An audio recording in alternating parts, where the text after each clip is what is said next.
باہر دائیں جانب گیٹ کے برابر میں سیمنٹ سے ابھار کر مکان کا نمبر اور رہنے والے کا نام لکھا گیا تھا۔ اس پر بے پناہ مٹی جمی ہوئی تھی۔ اس کے علاوہ اندر اگی ایک بیل کی گھنی ٹہنی بھی اس پر جھکی ہوئی تھی، جس کے خشک پتوں نے نام کو تقریباً چھپا دیا تھا۔ میں نے بیل کو دبانے کے لیے ہاتھ بڑھایا تو حسنین بھائی کی آواز سن کر اچھل پڑی۔ وہ تقریباً چیخ اٹھے تھے۔ پھر انہیں کیسے پتا چلے گا کہ ہم آئے ہیں؟ میرا خیال ہے کہ گیٹ سے اندرونی عمارت کافی فاصلے پر ہے۔ میں نے اچک کر گیٹ کے اوپر سے جھانکا۔ ایک دم میرا دل گھبرانے لگا۔ اندر اس قدر ویرانی اور اندھیرا تھا کہ میں عجیب سا خوف محسوس کرنے لگی۔ اسی اثنا میں حسنین بھائی نے گیٹ پر لگا لوہے کا گول کنڈا بجا دیا۔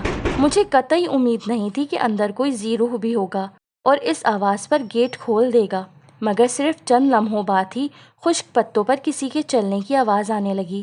چرمراتے پتے گویا چیخ رہے تھے۔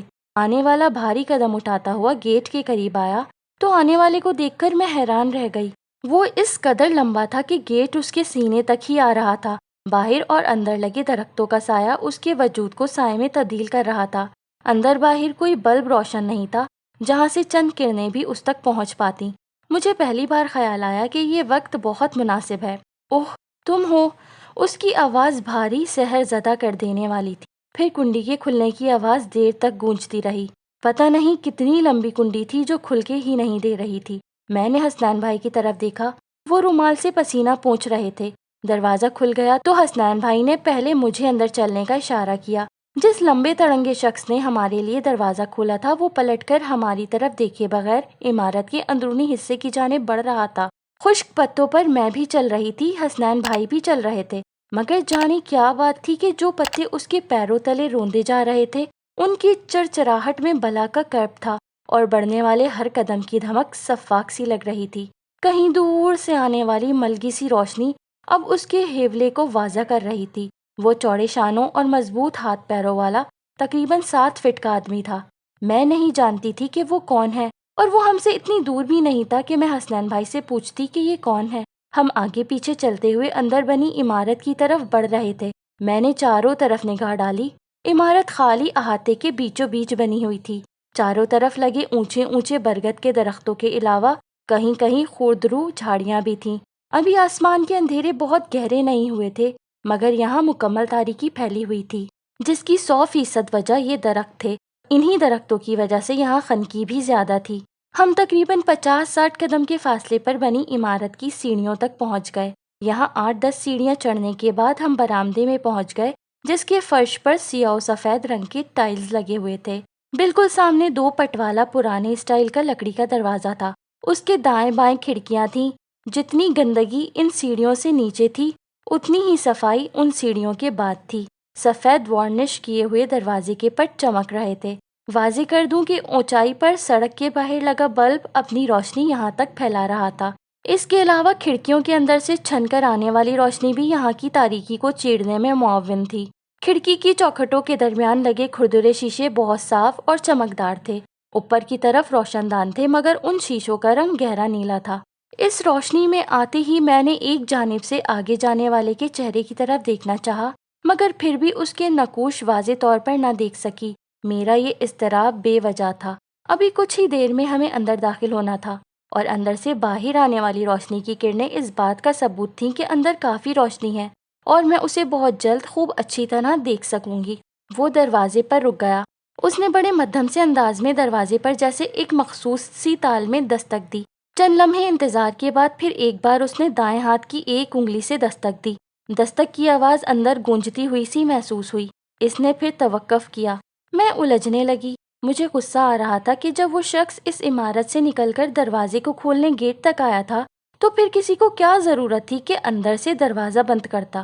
اس کی واپسی کا انتظار تو کرنا چاہیے تھا۔ اس کے علاوہ حسنین بھائی مقرر کردہ ٹائم پر آئے تھے، جس کا واضح مطلب یہ تھا کہ مکینوں کو ہمارے آنے کا علم بھی ہے۔ جھنجھلاہٹ میں وقت ربر کی طرح کھنچتا محسوس ہوتا ہے۔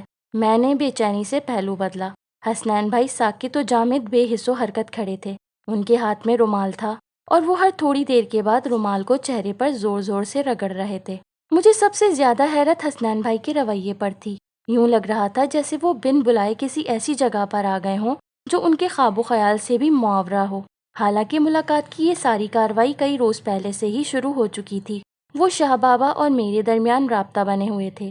پھر انہوں نے ہی آ کر بتایا تھا کہ شاہ بابا نے آنے والی جمعرات کو شام 7 بجے ملاقات کا وقت دیا ہے۔ میں ابھی یہ سوچ رہی تھی کہ اندر آہٹ محسوس ہوئی، پھر اچانک معدوم ہو گئی، اور پھر دوبارہ وہی گہرا سناٹا چھا گیا، جبکہ میں آوازوں کی منتظر تھی۔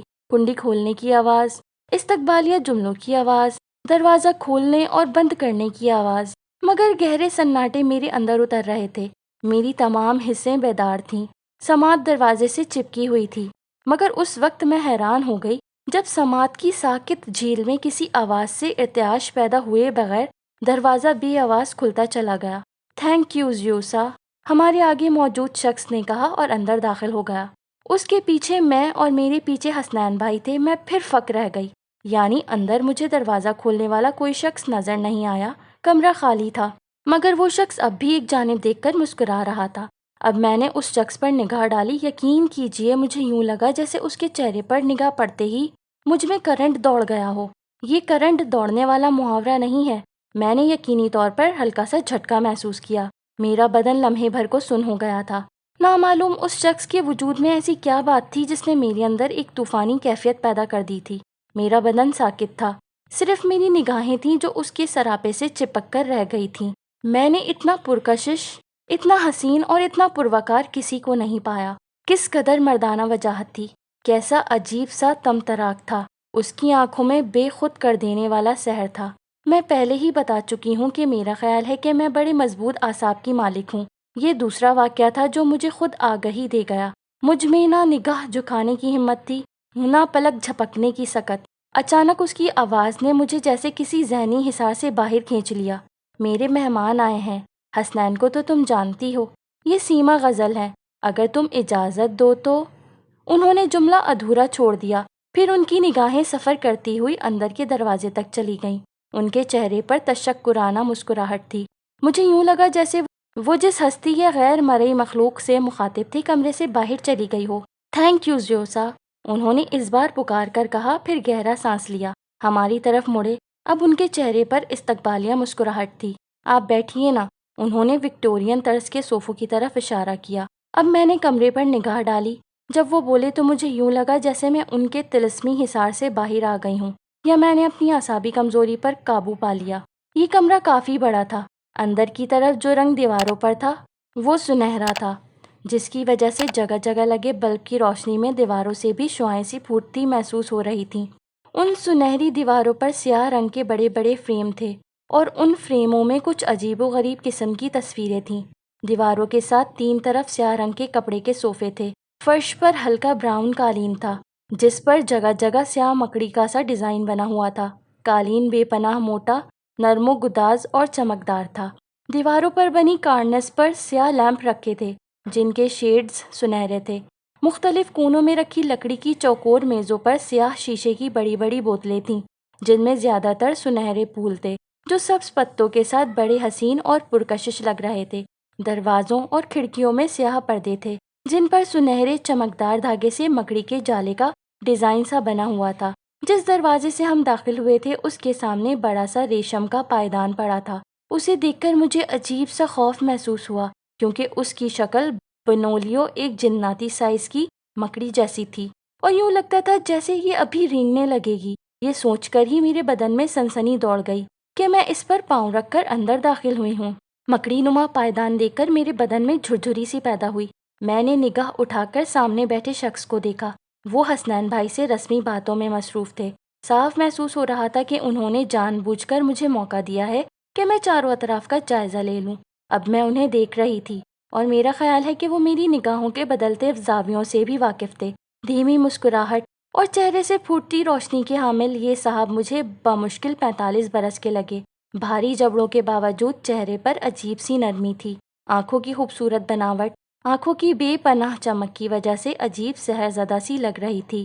کھڑی ناک اور ہونٹوں کے کونوں پر پڑنے والے چھوٹے چھوٹے سے بھنور چہرے کے وقار میں اضافہ کر رہے تھے۔ سنہرے رنگ کے مضبوط ہاتھ پیر، چوڑی کلائیوں پر سیاہ بالوں کے گچھے، انگلی میں چاندی کی چمکدار انگوٹھی میں جڑا سیاہ رنگ کا پتھر، لمبی اور اوپر کو بل کھائی ہوئی گھنی پلکیں۔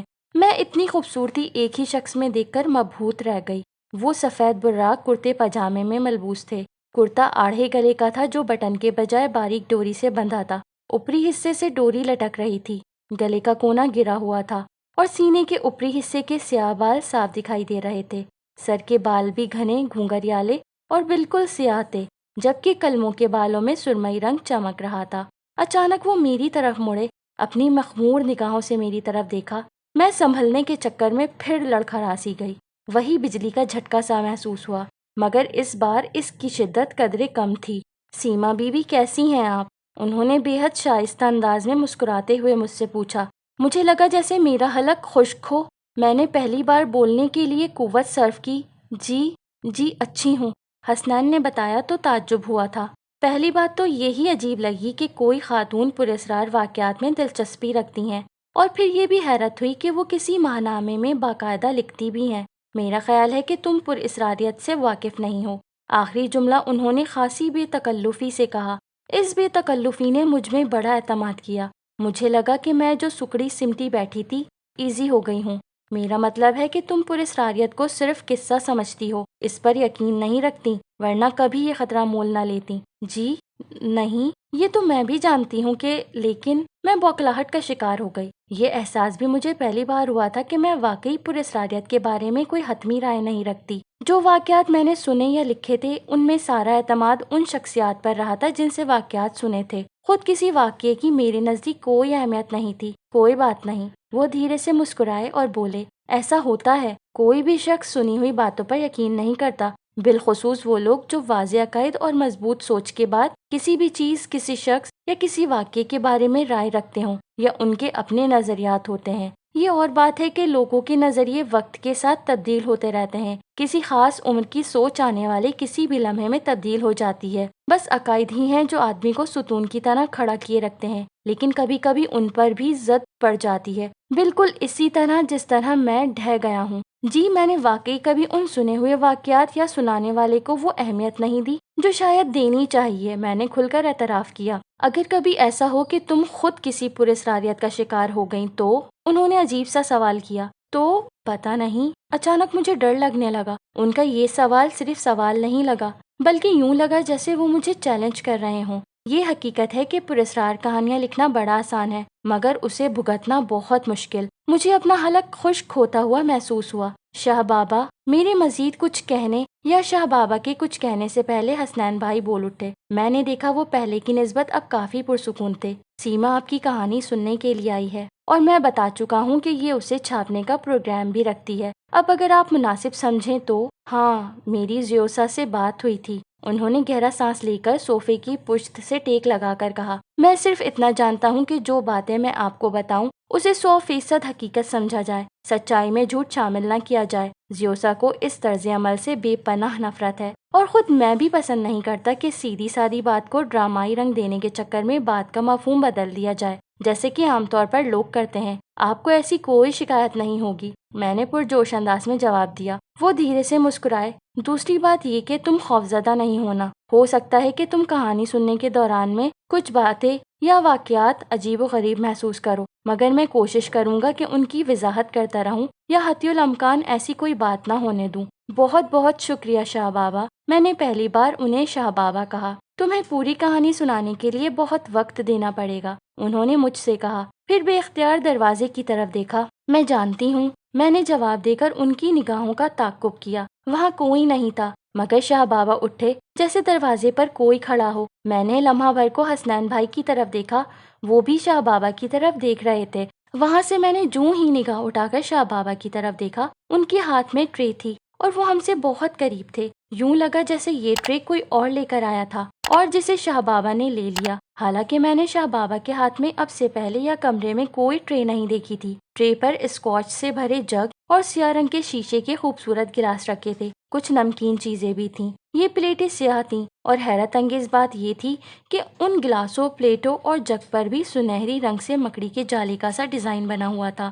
یہ سیٹنگ، میچنگ اور کلر کمبینیشن بہت خوبصورت لگ رہا تھا، مگر اس کمبینیشن کو دیکھ کر نامعلوم کیوں ذہن بوجھل سا ہونے لگا تھا۔ شاید، بلکہ یہ یقیناً شاہ بابا کے ذوق کا نتیجہ ہوگا، مگر جو کچھ یہ سب دیکھ کر محسوس ہوتا تھا وہ شاہ بابا کو دیکھ کر محسوس نہیں ہوا تھا۔ لیجیے۔ شاہ بابا کی خوبصورت آواز سن کر میں چونک اٹھی۔ میں نے درزیدہ نگاہوں سے حسنین بھائی کی طرف دیکھا۔ وہ نارمل تھے، ان کے چہرے پر حیرت یا خوف کے اثرات نہیں تھے۔ میں اس گلاس کی طرف متوجہ ہو گئی جو شاہ بابا میری طرف بڑھا رہے تھے۔ شاہ بابا نے گلاس اٹھا کر ہونٹوں سے لگا لیا۔ چھوٹا سا گھونٹ لے کر وہ میری پشت پر دیوار کو تکنے لگے۔ کمرے میں گہرا سناٹا چھا گیا۔ میری نگاہیں ان کے چہرے کا احاطہ کیے ہوئے تھیں۔ مجھے لگ رہا تھا جیسے وہ سنانے کو واقعات ترتیب دے رہے ہیں۔ میں نے ٹیپ ریکارڈر آن کر دیا۔ حسنین بھائی سگریٹ سلگا کر صوفے کی پشت سے ٹیک لگا کر آرام سے بیٹھ گئے۔